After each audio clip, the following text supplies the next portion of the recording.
Hello बच्चों, मैं सुनील अग्रवाल आपका स्वागत करता हूं आपके अपने YouTube चैनल फिजिक्स का अड्डा। यहां पर हम लोग पढ़ रहे थे स्थिर वैद्युत विभव और धारिता। अब आज इस लेक्चर में हम लोग पढ़ेंगे समविभव पृष्ठ और विद्युत स्थितिज ऊर्जा। ठीक है, तो शुरुआत करते हैं बिना किसी देर किए हुए। तो सबसे पहले आप लोग हेडिंग लगा लीजिए, समविभव पृष्ठ।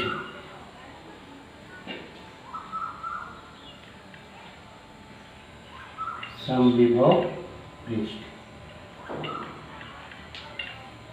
इसकी परिभाषा लिखिए। ऐसा पृष्ठ, ऐसा काल्पनिक पृष्ठ या पृष्ठ ही मान लो,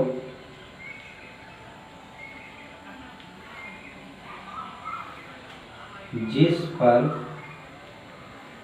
प्रत्येक स्थान पर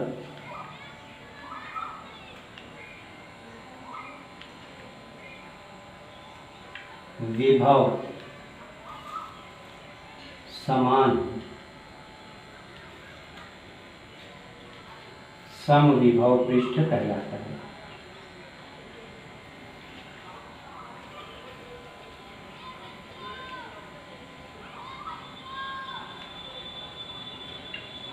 ठीक है, यानी कोई भी ऐसा काल्पनिक पृष्ठ मान लो, या काल्पनिक को छोड़ो ऐसे ही पृष्ठ मान लो, तो उस पृष्ठ पर चाहे जिस बिंदु पर हम आवेश की चर्चा करें, विभव की चर्चा करें, तो वो विभव हमेशा समान आएगा। मान लो, और एक चीज और याद रखना, ये हमेशा 3 डायमेंशन यानी बंद पृष्ठ के लिए ही कार्य करेगा। ठीक है, बंद पृष्ठ जो भी होगा वहीं पर ये कार्य करेगा समविभव पृष्ठ। कोई भी पृष्ठ हो, कैसा भी पृष्ठ हो। चलो अगर हम एक गोले की बात कर लें, ऐसा, ठीक है। अब इस गोले को हम एक पृष्ठ मान लें। गोला कैसा है, कैसा पृष्ठ होता है? 3D। यो गोला और फिर इधर से भी ये गोला, इधर से इधर से इधर से इधर से गोला बन रहा है। हाँ, तो 3D में है। अगर इस पे हम बात करें यहाँ पर, यहाँ पर, यहाँ पर, यहाँ पर, यहाँ पर, यहाँ पर, यहाँ पर, कहीं भी हम बात करें, विभव कैसा होना चाहिए? बराबर होना चाहिए। यानी कि अगर यहाँ पर विभव का मान 10 वोल्ट आ रहा है, तो 10 वोल्ट यहाँ भी पाओगे, 10 वोल्ट यहाँ भी पाओगे और 10 वोल्ट यहाँ भी पाओगे। ऐसा कोई विभव जहाँ पर सभी जगह प्रत्येक बिंदु पर विभव का मान समान होता है, वो पृष्ठ कैसा कहलाता है?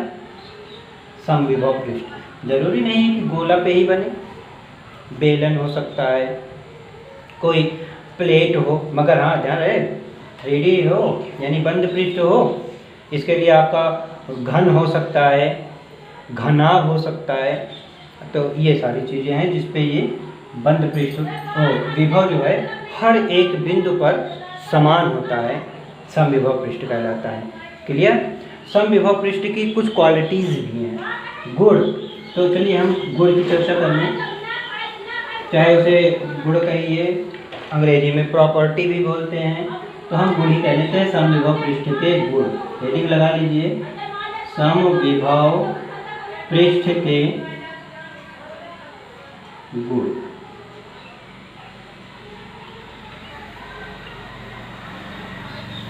पहला, समविभव पृष्ठ पर ऐसा कर दें, समविभव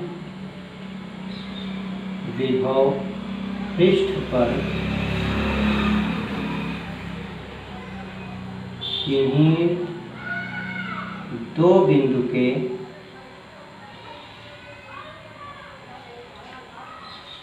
विभव का अंतर, विभव का अंतर, या ब्रैकेट में कर लीजिए विभवांतर, 0 होता है, शून्य होता है। 0 मत लिखिए, ऐसे शून्य होता है। समझाने की आवश्यकता नहीं, क्योंकि हमने यहाँ पे क्या बताया कि विभव जो है समान होता है। हर एक स्थान पे। तो किसी भी स्थान की अगर बात कर लो, मान लो कोई हमारा विभव है यहाँ पर ए, यहाँ पर हम बी, इस बिंदु पर विभव हमारा 10 वोल्ट है, इस बिंदु पर भी 10 वोल्ट ही है। तो दोनों का अंतर क्या, V B minus V A कितना हो जाएगा, 10 माइनस 10 वोल्ट बराबर 0 है ना। हाँ, तो पहली जो शर्त है उन्होंने कहा कि समविभव पृष्ठ पर किन्हीं दो बिंदुओं का विभवांतर या विभव का अंतर सदैव क्या होता है, शून्य होता है। ठीक है, पहली प्रॉपर्टी वो तो उनकी परिभाषा से ही क्लियर हो गई, बताना ज़्यादा वो नहीं, फिर भाई गुण है तो गुण है। दूसरा, समविभव पृष्ठ पर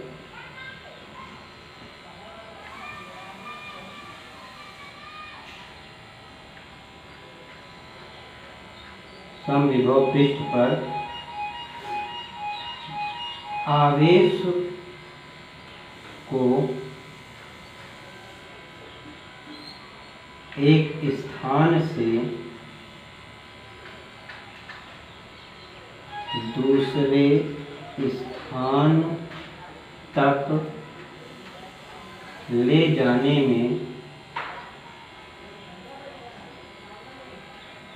के लिए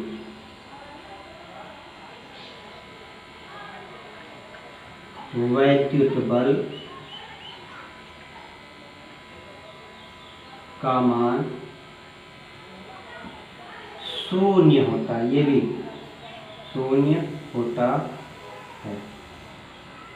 ठीक है, यानी अगर समविभव पृष्ठ है उस पर आवेशों को इधर उधर करना हो, एक को उठाओ यहाँ से लेकर इधर को ले आओ, या एक को उठा के इधर से उधर ले जाओ, उधर से इधर लेकर आओ, वहाँ से वहाँ कहीं भी लेकर जाओ, क्या होगा कि वहाँ पर जो वैद्युत बल होगा, यानी जो काम किया जाना है आवेश को एक जगह से दूसरे स्थान तक ले जाने, वो भी 0 होगा।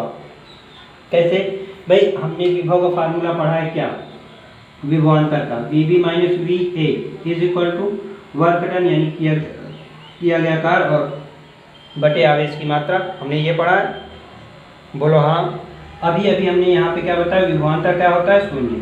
विभवांतर की वैल्यू 0 रख दोगे तो W अपान क्यों, अब क्यों इधर भेज दोगे तो W बराबर क्या निकल आया, 0। यानी जो वैद्युत बल हम जो वैद्युत बल यूज करते हैं, एक आवेश को इधर से उधर अपने मन से तो कार्य करेगा ही, हम जो काम करेंगे उसमें क्या हो जाएगा, वैद्युत बल का मान। ठीक है, नोट कर लीजिए, मिटाई थे, नोट हो गया, नोट हो गया, मिटा।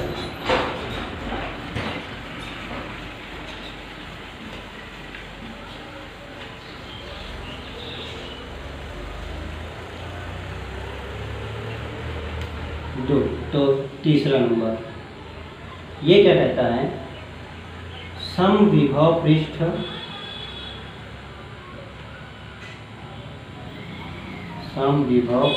पर वैद्युत क्षेत्र की दिशा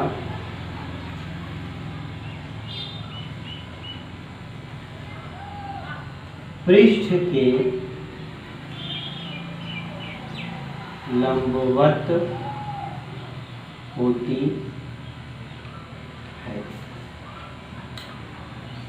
अब जैसे मान लो ये हमारा black board, white board, black board नहीं गलत हो गया, व्हाइट बोर्ड, अगर इसको मैं समविभव पृष्ठ मान लूँ तो इस पे जो पृष्ठ निकल के आएगा इधर, क्यों, इधर अंदर भी हो सकता है कि इधर से घुसकर उस पार को निकल जाए, हाँ ये भी हो सकता है बाहर निकल के आए, मगर क्या रहेगा, पृष्ठ के लंबवत 90 अंश का कोण बनाते हुए निकल के आए। कोई भी पृष्ठ ले लो, कोई भी कैसा भी पृष्ठ, मगर वो समविभव होना चाहिए, तो उस पे विद्युत क्षेत्र की जो दिशा होगी वो पृष्ठ के लंबवत होगी। अगर चलिए हम मान कर लें, अभी गोले की बात करी थी, अब बेलन की बात कर लें, ये हमारा एक बेलन हो गया, टर टर श, हाँ ये बेलन हो गया। अब ये समविभव पृष्ठ है, ठीक है, इस पर विभव, इस पर, तो इस पे जो विद्युत क्षेत्र की दिशा बनेगी संभवतः ऐसे बनेगी, संभवतः नहीं, कंफर्म विद्युत क्षेत्र की दिशा, ठीक है, वो भी कितना, पृष्ठ के 90 अंश पे, ठीक है, ऐसे। और गोला हो जाएगा तो उसका हमेशा जानते हो गोले में क्या होता है, केंद्र, जो गोले का केंद्र होता है उससे होती हुई पृष्ठ को छेदती हुई बाहर की तरफ निकल गई, है ना। तो ये वो होता है, ठीक। अरे समझाने के लिए था, इसको बनाना थोड़े था।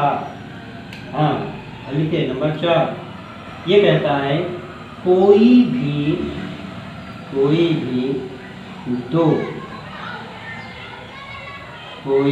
दो समविभव पृष्ठ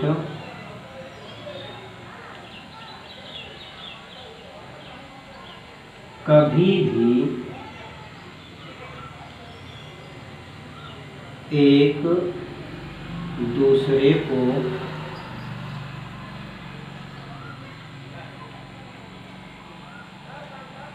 नहीं काटते हैं, ठीक है।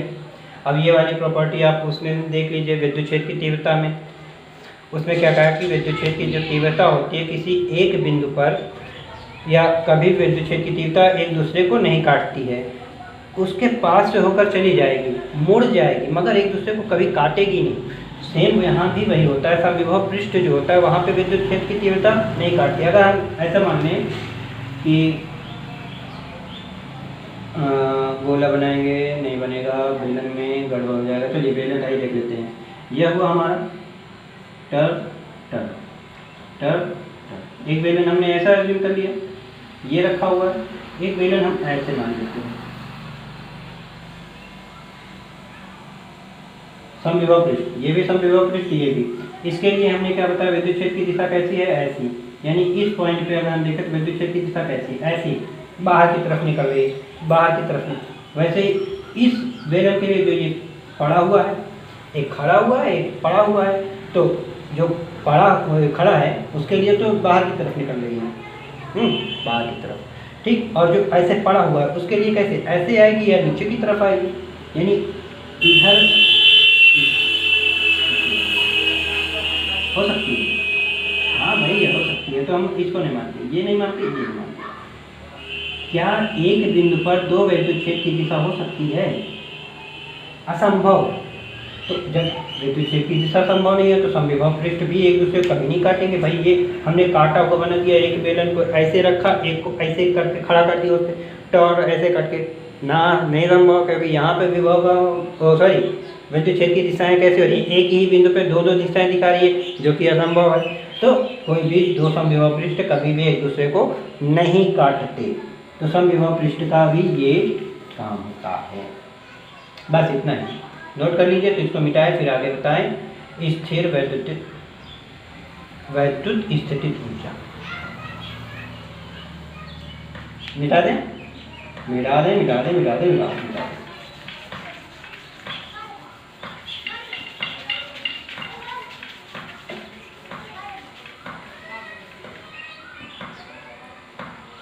तो हेडिंग डालिए वैद्युत स्थितिज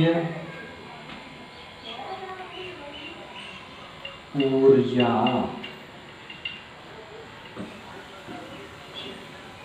तो इसकी पहले परिभाषा लिख देते हैं, उसके बाद फिर आगे बढ़ते हैं। वैद्युत स्थितिज ऊर्जा क्या होती है, किन्हीं दो अथवा दो से अधिक बिंदु आवेशों को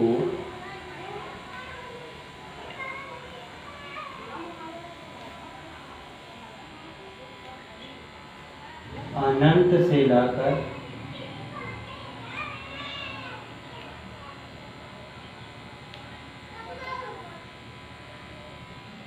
निकाय बनाने में किया गया कार्य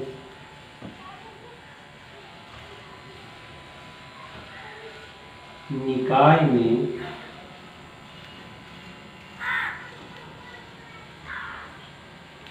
स्थितिज ऊर्जा के रूप में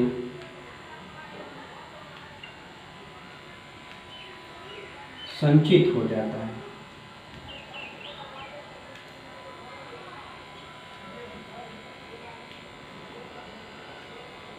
जिसे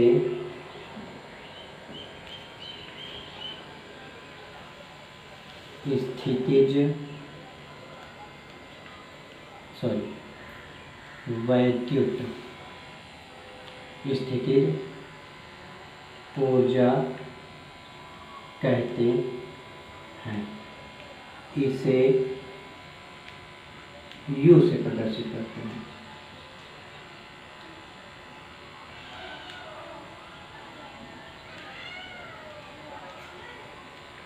ठीक है, यानी अगर दो या दो से अधिक आवेश हैं, बिंदु आवेश हैं, जिनको अनंत से लाके कोई निकाय बनाया जाए, तो आवेश को लाने में जो कार्य हम लोगों द्वारा किया जाता है, एक तो कार्य होता है कि क्षेत्र बनता है, इलेक्ट्रिक क्षेत्र के विरुद्ध काम करता है, वो तो ऑटोमेटिकली हो जाता है।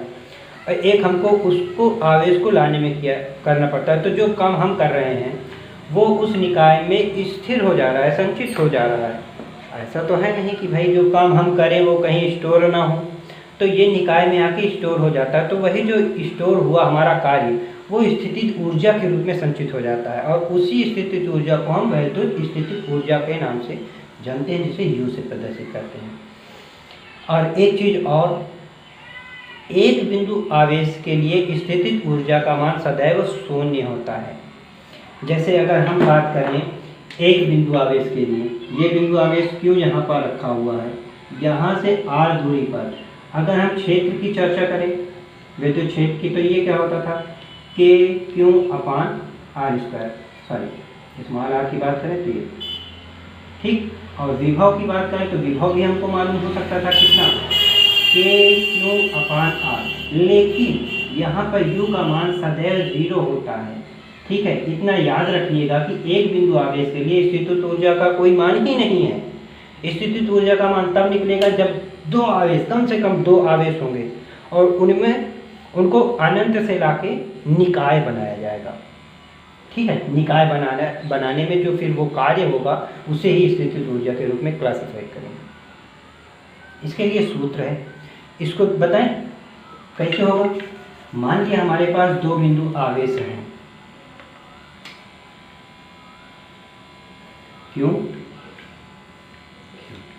Q1 जो एक दूसरे से R दूरी पर रखते हैं। अब इन दो बिंदु आवेशों के लिए हमको स्थितिज ऊर्जा का सूत्र निकालना है। ठीक है, तो भाई ये भी तो संभव नहीं हो सकता स्थितिज ऊर्जा, क्योंकि हमने परिभाषा में लिखा है कि क्या होना चाहिए, अनंत से अनंत। तो हम क्या करते हैं, माना कि अनंत पर कोई बिंदु रखा हुआ है, यहाँ पे आवेश रखते हैं Q1 और Q2 यहाँ पे रखे हुए हैं। ठीक है, ये यहाँ पे कुछ नहीं है, हम ऐसा अध्ययन करेंगे। ठीक, और यहाँ पे दूरी कितनी है, अनंत। फिर अनंत पे बात, जैसे भाई V अनंत पे क्या होता है मान, 0, वैसे ही U अनंत पर उसका भी मान होता है 0। ये हमारा है इन शुरुआती, U प्रारंभिक, और यहाँ पर U अंतिम, ऐसा। ठीक है, यहाँ से आवेश आए। तो अब ऐसा करें कि एक एक आवेश को लेकर आए, यहाँ पे लाएं। ठीक है, ये कुछ नहीं हमारे पास, नथिंग, कुछ नहीं। अब क्या करें, Q आवेश यहाँ से उठाएं, तो Q आवेश तो आ जाएगा आसानी से, उस पर तो कोई बल नहीं लगेगा। भाई संचित ऊर्जा, देखिए ऊर्जा हमने अभी बताया कि एक बिंदु आवेश के लिए ऊर्जा नहीं लगती, तो यहाँ से Q जब उठाएंगे तो ये अपने आप टक टक टक टक टक करता हुआ चला आएगा, आते यहाँ रुक जाएगा। आप लोग पूछ सकते हो सर जी वहाँ से वो अपने आप कैसे आएगा और यहाँ पे आप रुकेगा, अरे कुछ नहीं है, ऐसे हल्के से उसे हल्के से उठाओ, टच करो, इसे फेंक दो, ठो, और फिर क्या करो, यहाँ पे आके रोक दो, तो यहाँ से फेंको, यहाँ से रोको, यहाँ से फेंको, आके यहाँ पे ये रुक जाएगा। भैया कहेगा हम बस रुक गए। अब खेला अब ये स्टार्ट होगा। अगर Q आवेश को यहाँ से उठाओगे Q2 को, तो Q2 यहाँ तो आएगा, मगर Q2 के लिए ये कुछ ना कुछ तो विद्युत क्षेत्र जनरेट करेगा। अगर मान लो ये प्लस है और ये भी प्लस है, ठीक है, दोनों प्लस के आवेश हैं, तो क्या होंगे, सजाती आवेश आपस में प्रतिकर्षित करेंगे। ये कहेगा नहीं भाई तुमको नहीं आना, वो कहेगा नहीं हम आएंगे, ये कहेगा नहीं आना वो, तो दो बल कार्य करेंगे।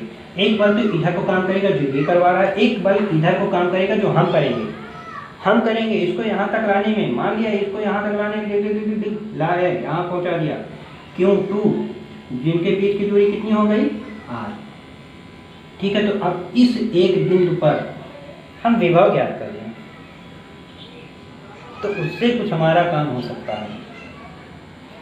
इन्होंने परिभाषा में कहा कि जो इसकी है u अंतिम माइनस u प्रारंभिक बराबर किया गया कार्य, यही तो है भाई, जो कार्य हम कर रहे थे वही तो आगे इसमें संचित हो रहा है। अंतिम बिंदु से उठा के प्रारंभिक बिंदु से उठा के अंतिम बिंदु पे छोड़ देने पे जो कार्य हो रहा था वो संचित हो रहा था, वही। तो क्या ये सूत्र लिखोगे? मेरे ख्याल से तो ये लिखना अच्छा नहीं है। चलिए हम इसमें थोड़ा सा सुधार कर देते हैं। अब सुधार कैसे करें?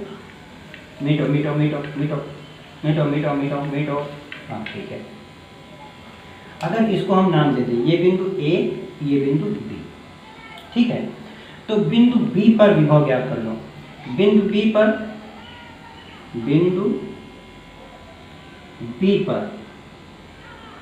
Q1 के कारण विभव कितना हो जाएगा? V = KQ/R। क्योंकि यहाँ क्यों नहीं होगा, यहाँ पे Q1 है, इसलिए हो जाएगा Q1। ठीक, चलिए अब देखिए पहला, यहाँ से विभव यहाँ आ रहा है, यहाँ से यहाँ बिंदु बी पे, कहाँ से आ रहा है? अनंत से। बिंदु बी अनंत से यहाँ तक आ रहा है, तो बिंदु बी से अनंत के लिए आ रहा है, तो यहाँ विभवांतर होना चाहिए। और विभवांतर का सूत्र हमको पता है क्या? VD - VA अंतिम से, तो यहाँ पे अनंत से आ रहा है तो V अनंत, तो कहाँ तक? B तक आ रहा है। क्या किया गया कार्य बटे आवेश। चलिए हम इसी सूत्र का यूज यहाँ पे कर लेते हैं, यानी बिंदु बी पर Q2 आवेश के कारण या Q2 आवेश को बिंदु बी पर लाने पर किया गया कार्य, ऐसा निकाल लें। ऐसा इसको मिटा देते हैं, हम लिख देते हैं Q2 आवेश को बिंदु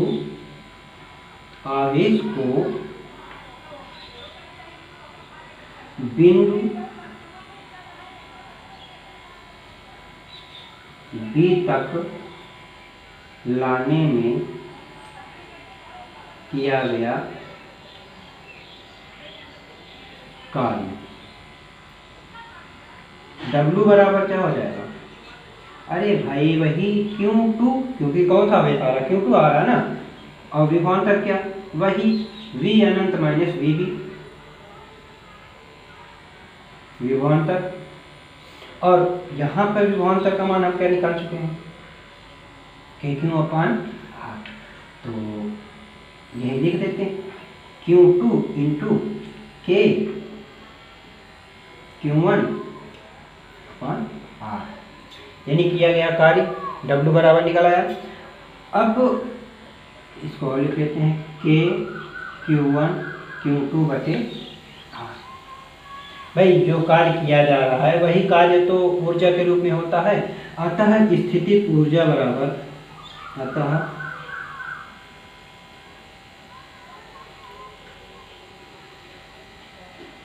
वैद्युत स्थितिज ऊर्जा, ठीक है, U बराबर क्या हो जाएगा?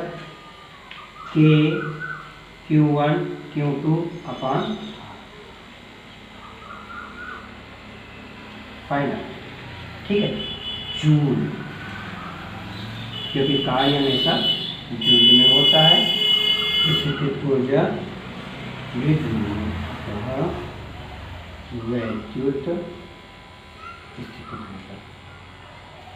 ठीक है, समझ में आ गया कि वैद्युत स्थितिज ऊर्जा क्या है, उसका फार्मूला क्या होता है। अब यहाँ पे आप K की जगह क्या यूज कर सकते हो?